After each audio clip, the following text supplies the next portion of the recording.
عليكم ورحمة الله وبركاته।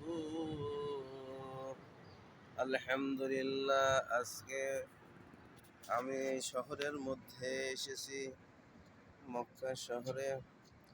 এই মক্কা শহরে এসে এক জায়গায় সুন্দর একটি জায়গা, এই জায়গাতে গাছের নিচে বসে আমি একটু মোনাজাত করিতেছি। আল্লাহ, তোমার এই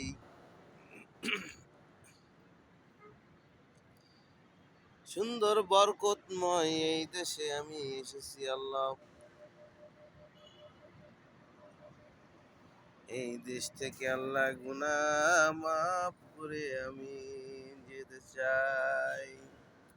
আল্লাহ রহমত বরকত বৃদ্ধি করে দাও আল্লাহ রাব্বুল আলামিন। আমি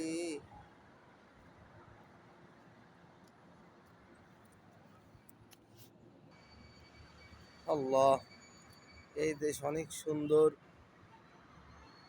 এই দেশ থেকে আল্লাহর কাছে দয়া ভিক্ষা চেয়ে মাপ চেয়ে আমি আবার বাংলাদেশে ইনশাআল্লাহ ফিরে যাব। আল্লাহ জীবনের সমস্ত গুনাহকে মাফ করে দিন, আমিন। ربنا آتنا في الدنيا حسنة وفي الآخرة حسنة وقنا عذاب النار।